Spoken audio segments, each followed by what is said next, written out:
I want to read out one of my essays to you. It's called Keeping Fit in the Virtual World. These are learnings and unlearnings from my 6 month social media sabbatical. Staying healthy in the physical world. We all know what personal hygiene means in the physical world. We wash our hands, we avoid eating food that's been on the floor, we keep our distance when we have a cold, and so on. We're taught these basic practices as kids, and they keep coming up in public messages throughout our lives. These become small, everyday acts of protection to ward off common diseases caused by unhygienic conditions. Sometimes, though, we encounter unexpected allergies, and it can be really upsetting when a favorite snack or a beloved pet starts triggering a violent immune reaction. And so, even if it feels unfair because it's something so harmless for others and even delightful, we learn to avoid those triggers. Many of us go a step further. We choose to proactively add practices like eating consciously, exercising regularly, and getting enough sleep. We do these to maintain a better quality of life and to feel more energetic and strong. But all the health and hygiene practices I've mentioned so far are for the physical world. What about the world where we now spend most of our time? The virtual world. Teleporting between the physical and virtual. We have our physical homes where we curl up on the couch with a book and have friends over for dinner. Then we have our texts and video calls with friends living oceans away. We have offices with desks and coffee machines and small talk, but we also have Slack, Zoom, and email. We have our streets and parks and cafes, and then we have social media. I think of social media as a giant virtual street, a blend of market stalls, libraries, galleries, lecture halls, small cozy cafes, and big loud festivals. These are all virtual extensions that are quite useful additions to our lives and sometimes replacements that take over completely. In the case of social media, inside a single app lives a whole parallel universe. If I need a change of scene, my body no longer has to make the effort of getting up, putting on shoes, stepping outside, or even just looking out the window. Human behavior is optimized to seek the lowest effort solution by default, and so, at the click of a button, my mind can move at lightning speed and enter the virtual world where none of my current problems exist. One moment, I might be feeling creatively stuck while writing at my desk, and in the next second, I can escape, teleporting my mind into a place where I don't have to even think, let alone try to solve the challenge at hand. We teleport our attention from one emotional, intellectual, or social landscape to another, and we do this teleportation dozens, maybe even hundreds of times a day. Social media is a fascinating place to connect, learn, share, and be entertained. There's so much value in being there, and so many ways to interact, just as there would be in any physical public space. But as we all know, that landscape isn't pristine either. Just like real streets, the virtual streets are full of good, bad, and everything in between. It can get chaotic, exhausting, and unhygienic. Every time I open that small bright window in my feed, it feels like I've stepped into a street where everyone is talking right over each other. Bright flashing lights everywhere, window displays tempting me with things I don't need, street vendors calling me to taste yummy treats. I may be enthralled temporarily, but I also get overwhelmed eventually, for sure. And then, apart from this general noise pollution, there are the allergic triggers. Bits of information that might be harmless, even fun for others, but that cause a strong negative reaction in me which lingers on and worsens with time. And there's no quick mental EpiPen to calm down this allergy once it's been triggered. Is it a surprise that when exposed to everything all at once and in an uncontrolled manner, our minds fall sick? I don't need to pull up stats or graphs to show the decline in our collective mental health alongside the rise of social media. We all intuitively feel this, right? With advances in medicine, diseases of the body are becoming more controllable and treatable. But diseases of the mind, the part of us which roams the streets of social media, are undeniably on the rise. And poor mental health has become almost an expected part of modern life. So, my question is, if we're spending so much time in these virtual public spaces, shouldn't we have some rules for hygiene there too? Just so that we can continue enjoying the virtual space but with less side effects.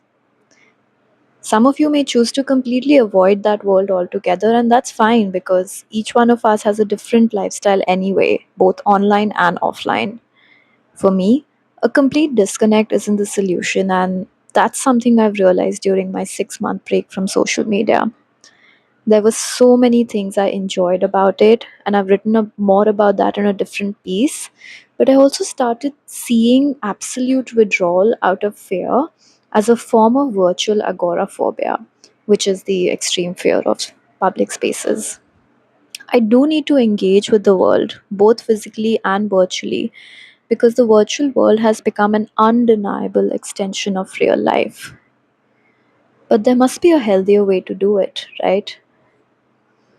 Here are some lessons from my social media sabbatical. During those 6 months away from social media, I took time to reflect often, and the difference in my behavior as well as perspective was profound. I felt more present, more creative, more connected to my offline life. At the same time, I was always aware of how easy it would be to slip back into old habits once I returned. It reminded me of my experience with Vipassana in 2023, which was a 10-day silent meditation retreat. The time there was powerful and gave me a small but precious shift in my inner world. But when I came back to everyday life, it was incredibly challenging to carry that essence forward. I realized that these retreats, whether from the physical or the virtual world, are extremely important. They allow us to experiment with another way of being in a short time frame and controlled manner. These experiences have helped me overcome some of my anxieties about how I show up in the physical and virtual world, and they have helped me get more clarity on which version of myself I enjoy being when I'm on my own. But sudden, extreme shifts aren't sustainable. Real lasting change requires gentle, continuous steps, the kind that can actually become part of our daily rhythm. To mindfully take the benefits of my own social media sabbatical forward, I've made some changes to how I personally use the apps, both for consuming and creating content. And this shift from Instagram only to more long form content through blogs and YouTube, it is part of that shift that you're witnessing right now. Along with that, as a fun project, I decided to start writing a health and hygiene manual inspired by vintage guides on staying healthy, like this one from 1919, created by the American Social Hygiene Association. I want to include in it all the small actions rooted in big lessons that I want to remember and live by. Our understanding of the mind and mental health is still young compared to our knowledge of physical health and nutrition, but we're learning.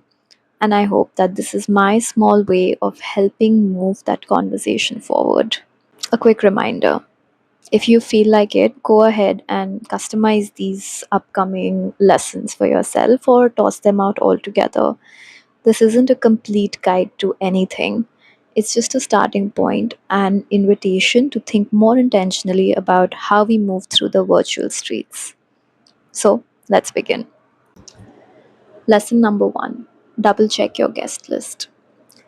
I see my private Instagram account as an extension of my living room. It's where I invite people I would genuinely want to sit with, maybe over tea and snacks, sharing stories and small moments of life. No brands, no influencers pushing skincare routines or morning rituals I don't care about. Just a small circle of people who bring warmth, curiosity, and comfort. Take a moment to think, who are the people on your guest list? Who all follow you? And who do you follow in return? If you were hosting a big milestone party, would this person make the guest list? Perhaps 5 years ago, your old colleague might have been there. But now that you've moved cities, changed jobs, and haven't spoken in years, would you still want them to drop by your living room and see every intimate update? If yes, that's beautiful. Relationships don't always require constant maintenance. Sometimes there's a deep warmth that survives time. But if the answer is no, that's okay too. There's no need to feel guilty for quietly updating this list. Similarly, it's okay to unfollow people you're no longer joyfully curious about. Ask yourself, would I want to visit their home and hear about their life? If not, there's no need to keep peeking into their virtual windows either. This guest list looks different, way different from my public account. I would treat that as more of an event, perhaps like a creative conference that I'm hosting. The audience there would be much larger, but disruptive behavior would still not be tolerated. And of course, your metaphor might be even more different, and your personal rules will evolve accordingly.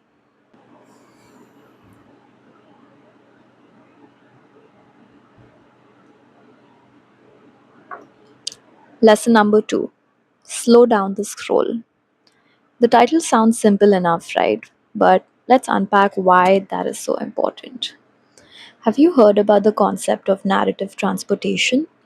It's when we become so immersed in a story that our mind temporarily feels like it's living inside it. It's why we cry during movies or feel inspired after reading a great novel. With long form content, we get to spend time with every story for enough time to feel it, process it, and allow it to become a part of us in a tiny way. With short form content on social media, however, we're transported between countless micro stories, each only a few seconds long. One moment you're on a serene mountain retreat, then at a political protest, then cooing over a purring kitten, then inside someone's colorful home office, then watching a recipe being whipped up in real time. Imagine actually transporting between these scenes every 3 seconds in real life. We'd feel disoriented, maybe even nauseous. But online, we've come to see this as normal. A basic hygiene practice is to slow it all down. Consider strolling through a city street market full of diverse activity, pausing to admire a piece of handmade art or think critically about an important message instead of sprinting through it like a blur. Online, this could look like really taking time to read captions fully, watching stories with intention rather than just skipping mindlessly, and reflecting on what you saw before moving on to the next thing. It might mean watching more short form content from the same creator so at least the narrative remains somewhat coherent. Sometimes stepping away from short form content altogether. I've started gravitating towards longer podcasts, video essays, or newsletters, even some TV series. Entertainment is a beautiful part of life, but there's a big difference between feeling entertained and numbly scrolling to kill time.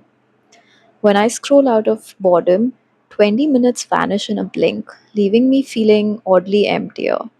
But if I spend that same 20 minutes with a single video or book, I feel enriched, entertained, and more grounded. To take it a step further, try articulating your opinions in response so that you're really thinking and having a conversation. For example, after reading this or listening to this, you could ask yourself, what's my take on this? Do I agree? What might I add? That's when these platforms truly become social, two-way streets rather than one-way fire hoses of information. Over time, you might just realize you simply don't want to consume information from certain brands or people at all. In that case, feel free to unfollow or mute them. And that automatically starts leading to that kind of curation of our content, which I was talking about in the first hygiene tip anyway. Lesson three: keep tabs on your social and mental battery. In the physical world, some of us love large gatherings and can dance till 3 a.m., while others need a quiet corner after just an hour. I know I tend towards the latter, and you'll see my preference show up in how I write. You might be very different, and your approach to interactions would be unique to you. At the end of the day, we all have different capacities for social interaction, and the same is true in the virtual world. Even though we might be lying in bed, phone in hand, we're still interacting socially, reading updates, reacting to stories, and engaging in parasocial relationships, which is those one sided bonds we form with people who don't actually know us, like our favorite creators or public figures, but we feel emotionally invested in. All those interactions, both explicit and implicit, they drain our social and mental batteries. What's tricky is that the fatigue isn't always obvious. Our body might feel fine, but your mind is quietly screaming for rest. And our instinct to keep consuming more content as if it will magically recharge us. But a tired mind cannot be rejuvenated by more input. It needs stillness, silence, maybe even a nap. Our mental battery is finite. We can only deeply care about so many things at once. We need to honor that limit online just as we do offline. And Gia Tolentino put it so beautifully in her book Trick Mirror. The internet has become the central organ of contemporary life. It has rewired our brains, returning us to a state of primitive hyper awareness and distraction, while overloading us with much more sensory input than was ever possible in primitive times. In a nutshell, the internet tricks us into feeling like we can, and in fact, we should, interact with everything and everyone. But really, there are only so many F's we can give without our brain completely collapsing, and we have to reserve them for what really matters to our unique lives and worldview. Lesson number 4: wash up before bed. Just like it's advisable to brush our teeth and wash our faces before we sleep, we need a digital wind down routine for our minds too. For me, it looks like this: keeping my phone with its internet off in a different room so my brain can start sinking into quiet before bedtime. But it's not always as easy as that.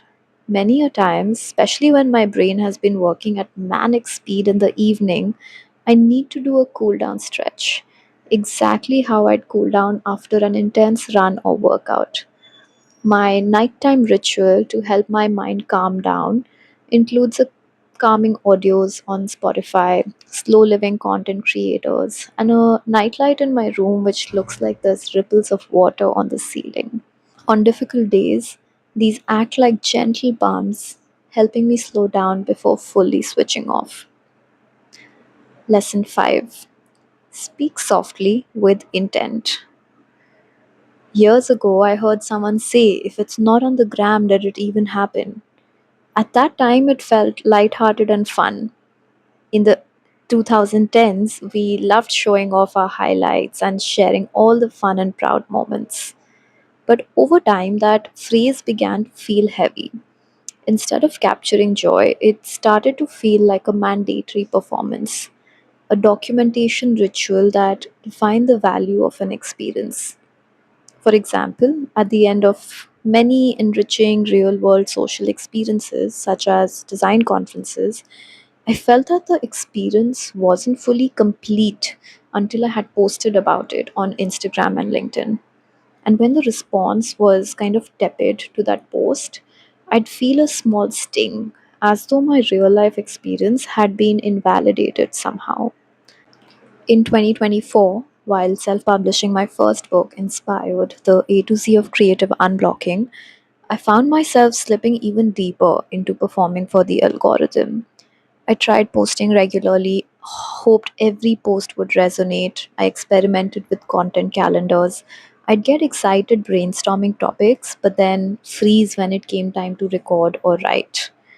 It felt like talking to a room full of imaginary friends, trying to say just the right thing to inspire them. It became exhausting. And of course, there were potential professional benefits: visibility, marketing, community engagement, and that's why I kept doing it. So there's another quote from Gia Tolentino that resonates with me deeply. In real life, you can walk around living life and be visible to other people. But on the internet, for anyone to see you, you have to act. You have to communicate in order to maintain an internet presence. So there is a cost to all of this. There's this emotional labor of creating the perfect visuals or videos, crafting captions that struck the right tone, posting at the optimal time, and then anxiously waiting for likes and comments. Creating social media content in this manner is the most energy consuming thing I have done as a human. And the absence of it during my sabbatical felt like a huge relief. I realized how deeply influenced I was by how other creators were supposedly acing it, and I forgot to even ask myself, what would my approach be for doing this? In order to even start my break from social media, I had to give myself permission to stop working hard at being seen, to not force myself to perform or promote myself every single day. I also had to tell myself, you don't need to put your whole self out there, constantly performing just to stay visible. 6 to 7 months later, I now have a bit more clarity on who I am and how much of me I want to share publicly. I want to now show up only when I have something genuinely valuable to share with the community and not keep churning out post after post just for the sake of consistent posting. I don't want to get into any forms of virtue signaling, and I don't want to fill up my grid with unrelated personal posts to build personal relatability with my audience. I want to be clear with myself. I am not a lifestyle influencer. I am not a food blogger. I am not an expert stylist. And I'm not a fitness trainer. So, my lifestyle, my meals, my daily outfits, and my exercise routine are really of no value to anyone. What is of value is my knowledge of the creative process and the mind, my ability to help other creatives unlock more calm and confidence for themselves. And that's what I want to focus my limited energy on. This is on the idea of slow creation.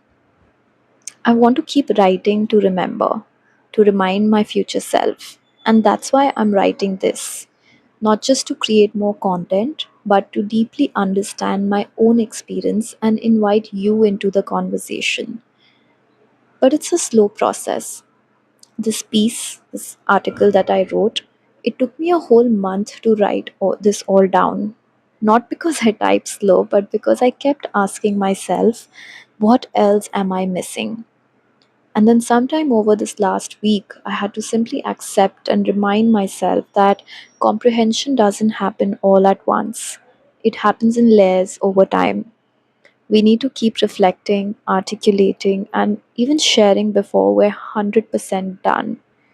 We don't need to wait until every possible insight is polished and complete.